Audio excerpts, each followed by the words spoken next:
In this guide, I'm going to show you how to get more weapons and guns in generic blood sandbox shooter on Roblox. Before we do get into this guide, make sure to like the video and subscribe to the channel with all notifications on. It really does help with the channel and lets us know that you want more content like this. We'd greatly appreciate it. And if at any point throughout this guide you had any questions, just ask them down in the comment section below and we can help you out further. I'm going to be doing my best to reply to every single comment down there. Now, first things first, open up the game and you need to go ahead and find the loadout menu over on the left-hand sidebar. So go ahead and select loadout over here. And in this section, you're going to see primary, secondary, and melee.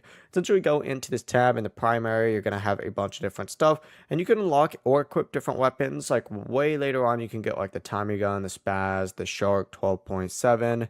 And so much more. Now, some of these may require in-game money, rewards, or, level progress to actually unlock. Some of them may require Robux. Just keep that in mind. But that really is the full process. It really is as simple as that. If you guys had any questions, ask them down in the comment section below and we can help you out further. I'm going to be doing my best to reply to every single comment down there. Before you do leave this guide, make sure to like the video and subscribe to the channel with all notifications on. It really does help us out and let us know that you want more content like this. We'd greatly appreciate it. Have a great rest of your day though. Peace.